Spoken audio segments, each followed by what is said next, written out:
Alors, l'objectif de ces ateliers vise essentiellement à réunir les parties prenantes. Donc, soyez assurés en tout cas de toute la disponibilité de Madame le ministre Dr Fatou Diouf d'accompagner toutes les initiatives des opérateurs nationaux et internationaux, mais également de ce type d'initiative qu'elle n'a jamais cessé d'appuyer. Monsieur le Président du Conseil d'administration, Mesdames, Messieurs les membres du Conseil d'administration, Madame le Directeur général, soyez assurés de l'appui et du soutien constant de Dr Fatou Diouf, Madame la ministre. Voilà ce que je voudrais dire en quelques mots donc, à vous tous, chers participants, et donc vous dire que nous participons activement et rendrons compte également de ce qui sera retenu au terme de ces travaux-là. Je vous remercie.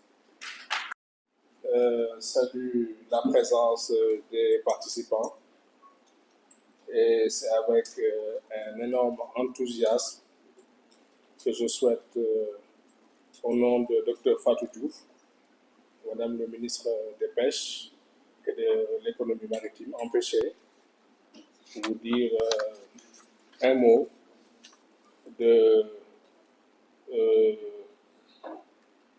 félicitations pour cette initiative. Ce n'est pas la première, mais également tout l'espoir attendu des résultats des travaux. Excellences, Messieurs les ambassadeurs, Monsieur le Président du Conseil d'administration du COSEC, Messieurs les membres du Conseil d'administration du COSEC, Messieurs les directeurs généraux des structures publiques et parapubliques, Mesdames, Messieurs les composants des différentes délégations, notamment de la compagnie Atlas Marine, Mesdames, Messieurs les représentants des organisations professionnelles, acteurs privés, des chambres consulaires, distingués participants, en vos rangs, titres et qualités, tout protocole respecté. Nous sommes aujourd'hui dans un monde que nous observons en perpétuelle mutation, mais également en perpétuelle perturbation. Donc l'heure est aujourd'hui au recentrage des choix et des orientations géopolitiques, géostratégiques. Cela veut dire que l'intelligence économique, le premier levier, c'est d'abord le commerce.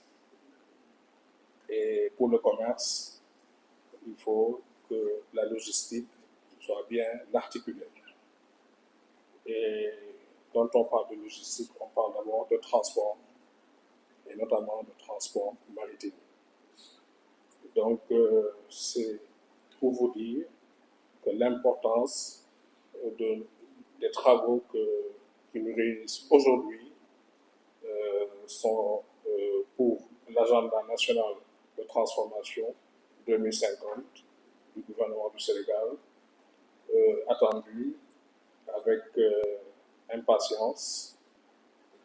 Vous avez vu que les pôles territoriaux sont opérationnels. Les 3 premiers seront déjà en phase pilote, mise en œuvre en 2025.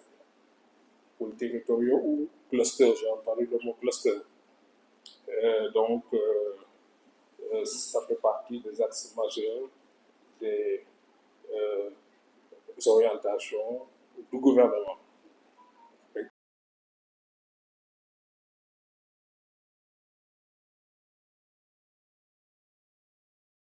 Des pêches et de l'économie maritime, Excellences, Messieurs les ambassadeurs et représentants diplomatiques, Monsieur le Président du Conseil d'administration du Conseil sénégalais des chargeurs, Messieurs les membres du Conseil d'administration du Conseil sénégalais des chargeurs, Messieurs les directeurs généraux des structures publiques et parapubliques, estimés frères, Mesdames, et messieurs composant la délégation de la compagnie Atlas Marine Maroc, Monsieur le Président de la Chambre nationale de commerce de la Guinée-Conakry, Mesdames et Messieurs les représentants du secteur privé national et des différentes filières, distingués invités, Mesdames, Messieurs,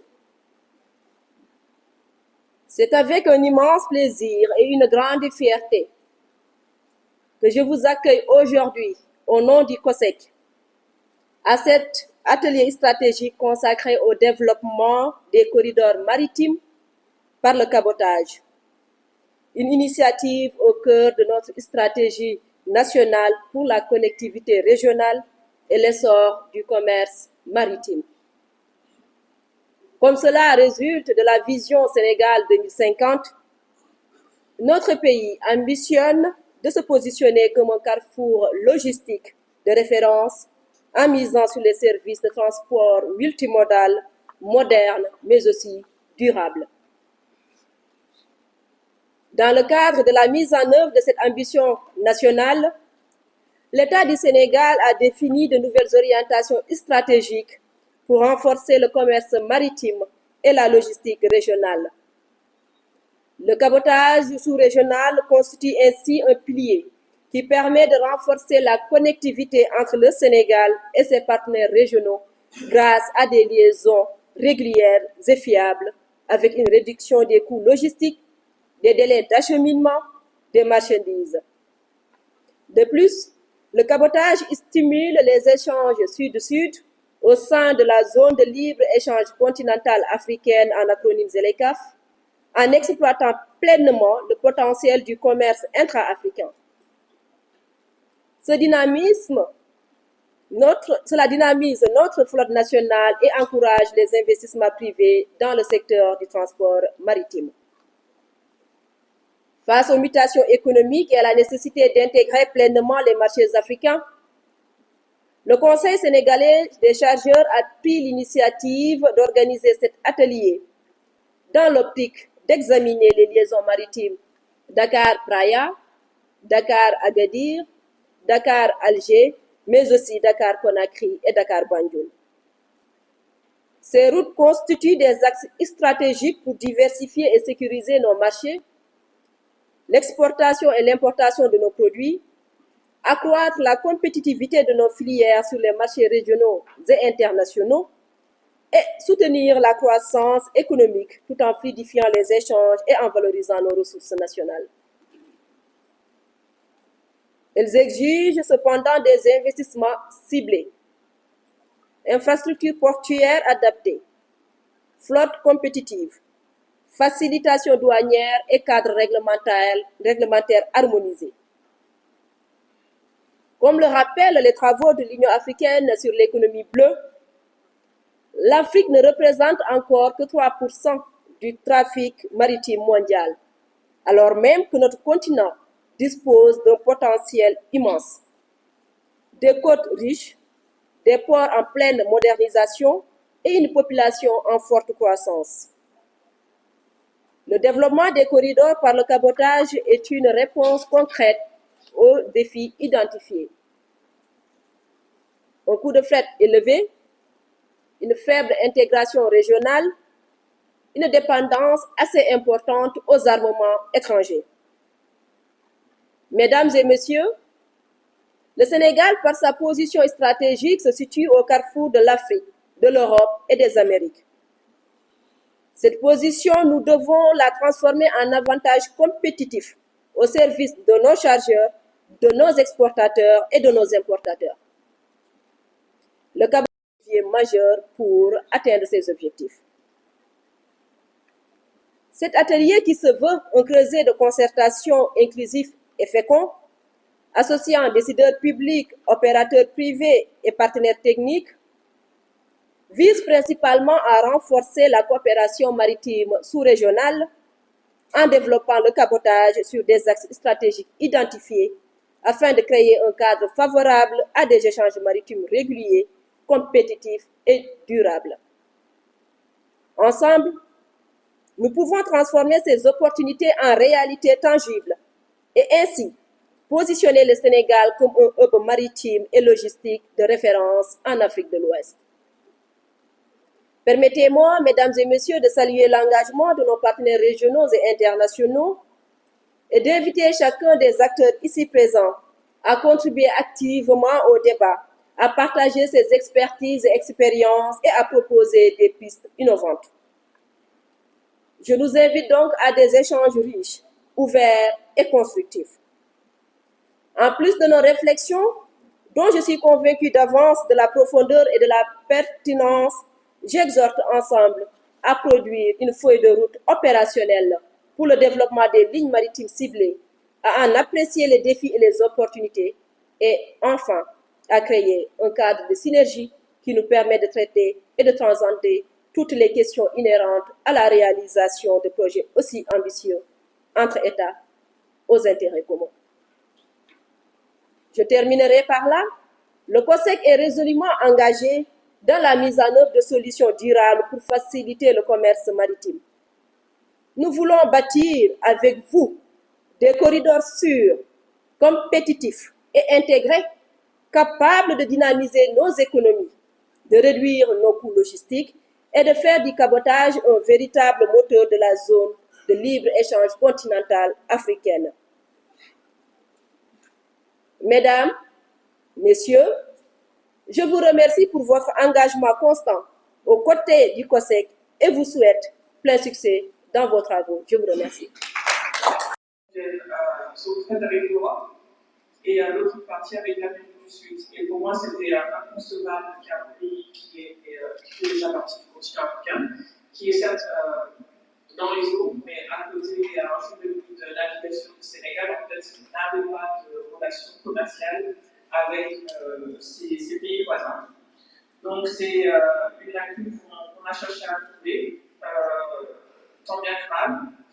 On a 9 mois d'existence sur le marché. Pour l'instant, ça se passe bien. On essaie de se développer, de se diversifier. Donc, nous, le COSEC nous a en fait conviés, parce que c'est vrai qu'on a eu beaucoup d'échanges avec le Sénégal pour la mise en place de cette ligne, pour pouvoir recueillir nos recommandations, déjà toutes nos contraintes et nos recommandations pour les opérateurs économiques. Alors, nous, les contraintes majeures que l'on a observées, bien évidemment, le gestionnement du port de Dakar, ça je pense que c'est pareil pour tout le monde. Le manque d'espace au niveau des ports du Cap-Vert, les ports du Cap-Vert sont quand même, je dirais, mal. Le deuxième axe, c'est un levier stratégique de compétitivité et d'intégration. On peut dire que les lignes de cabotage. On a un gros problème de compétitivité régionale, ça a été mentionné. Donc, par exemple, un transport entre l'île de Santiago et l'île de Salles coûtera plus cher qu'un Dakar-Praia.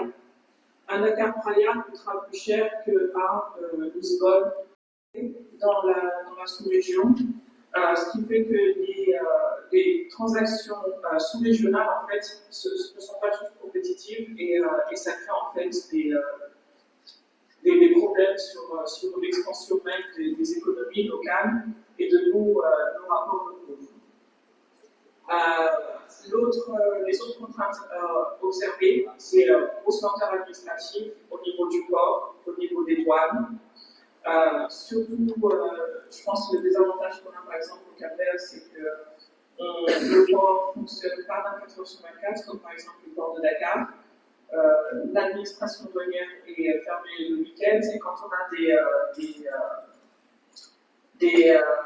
des trajets en fait courts d'un jour et demi, et alors qu'on doit notifier le port au moins 3 jours à l'avance, et ben en fait le temps qu'on fasse les démarches, le bateau est déjà arrivé soit au Cap-Vert, soit au Sénégal. Cite les autorités du Sénégal pour la grande consécration du port autonome de Dakar, classé premier de l'Afrique subsaharienne. Selon l'indice de performance CP pays publié par la Banque mondiale et le SP Global Market Intelligence. C'est un immense honneur de participer au atelier sur le développement des corridors par le cabotage en représentation de mon pays, le Cap-Vert. Nous félicitons le gouvernement du Sénégal qui a placé le développement du cabotage maritime sous-régional dans la vision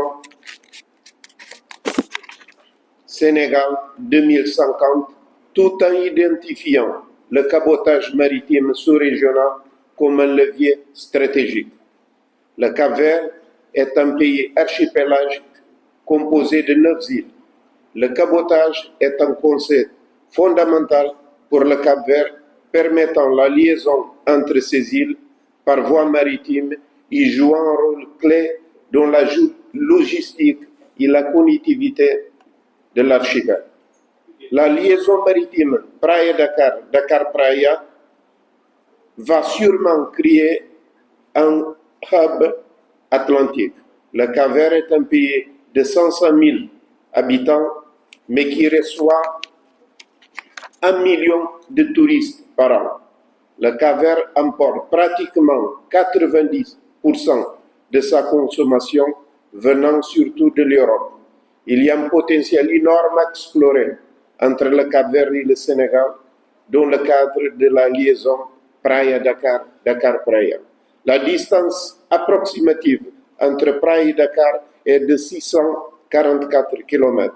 Le cabotage maritime est important pour l'intégration aussi économique de la CEDEAO car il réduit les coûts de transport, stimule les échanges commerciaux, favorise la connectivité régionale, développe l'économie maritime locale à travers des flottes et des chantiers navals.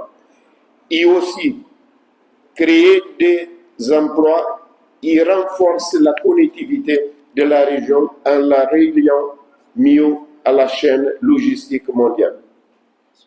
Le développement du cabotage maritime sous-régional contribuera pour promouvoir l'intégration économique africaine dans le cadre de la ZELACAF, tout en développant les chaînes de valeur, facilitant la circulation de capitaux, des personnes et en créant un marché africain unique pour les biens et services avec pour cible l'élimination de droits et de barrières non tarifaires. Je pense que nous partageons un destin commun, le Cap-Vert et le Sénégal et toute la région ouest africaine. Merci et je vous souhaite une bonne continuation. Merci.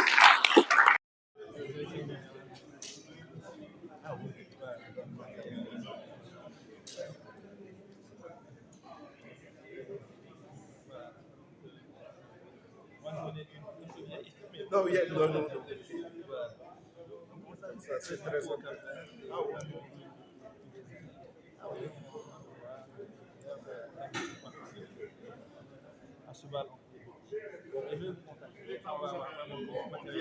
Yes. Je fais en quelques points. En haut, j'ai déjà mis la définition du cabotage. Je ne vais pas revenir sur la lecture, ça a été déjà dit. Le premier point, c'est le réseau de lignes régulières. Ouvrir ou renforcer des lignes à Dakar-Praia, Dakar-Banjul, Dakar-Conakry, Dakar-Agadir-Tanger, Dakar-Alger. Fret et, selon le potentiel, navires rouliers à passagers. Je rappelle que ces recommandations sont issues de 2 éléments. Le premier, ce sont les différents supports qui ont été présentés. Le deuxième, ce sont les débats. Donc, c'est l'ensemble de ces points cumulés qui ont permis de ressortir ces recommandations. Le deuxième point,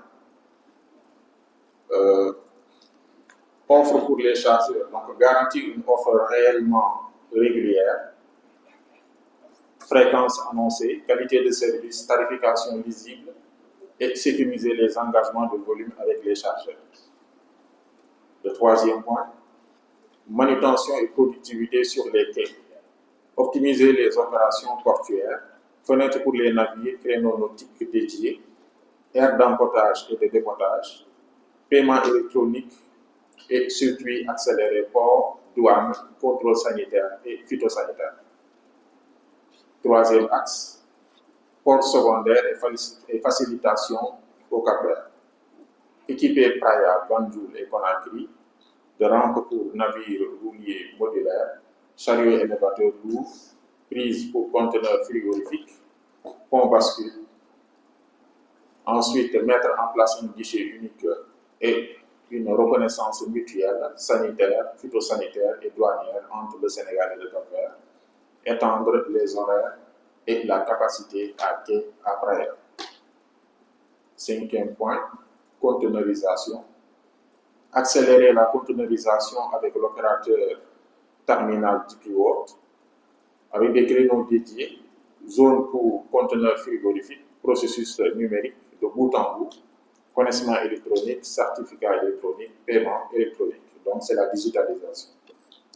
Le sixième point, chaîne de froid pour les produits périssables, déployer des conteneurs frigorifiques et des points froids dans les ports, prioriser mangue, produits halieutiques et produits de grande consommation, frais, y compris une offre frigorifique au départ de Ziguinchor.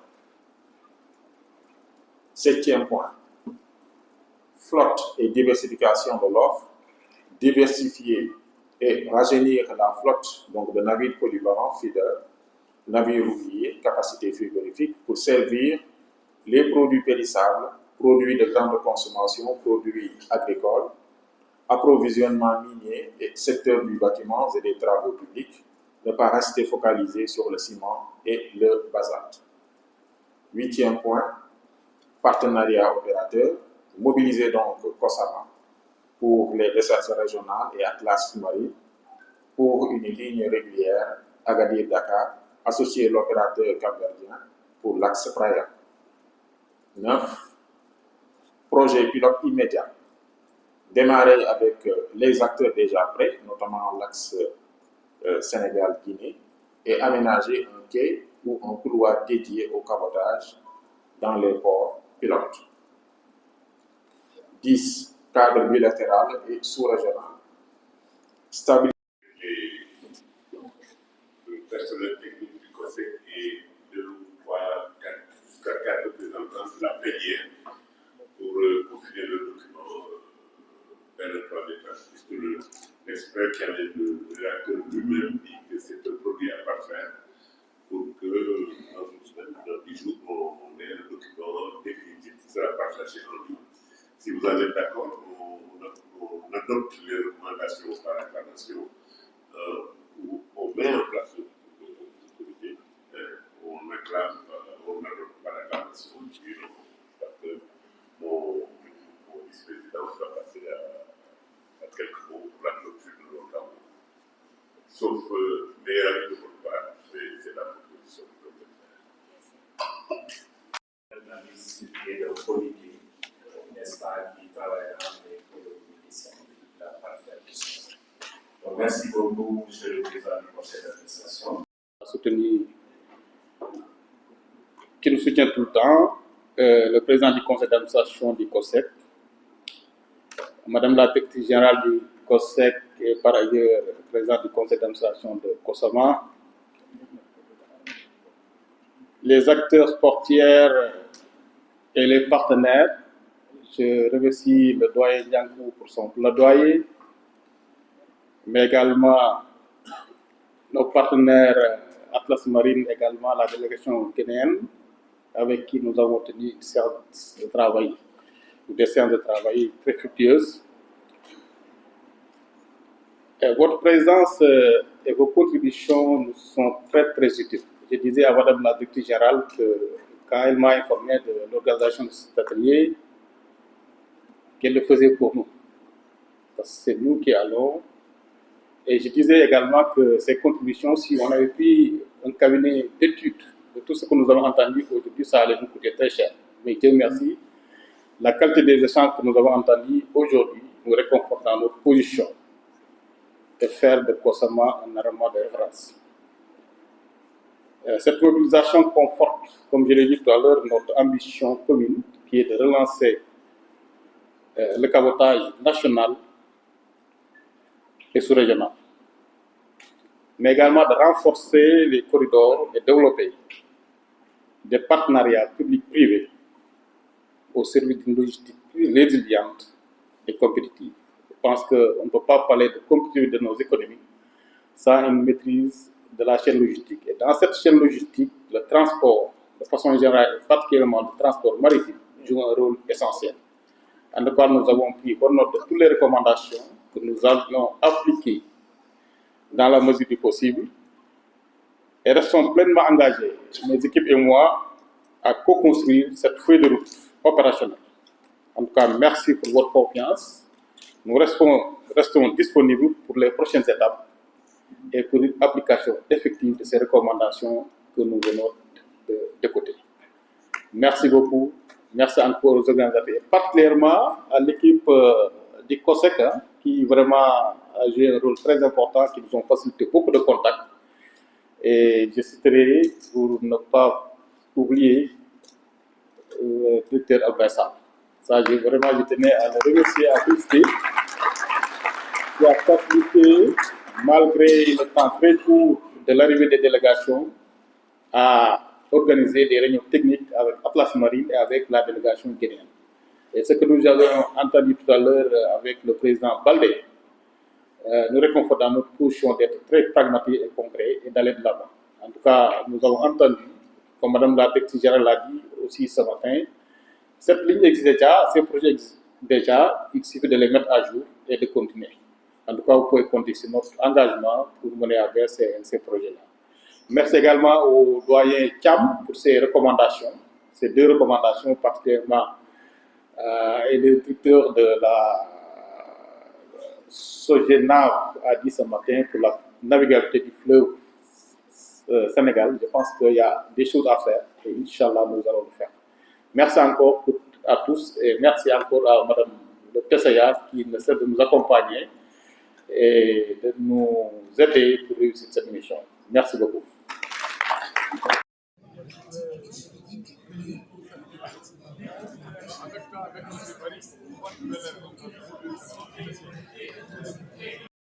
Où nous avons eu de très hautes participations.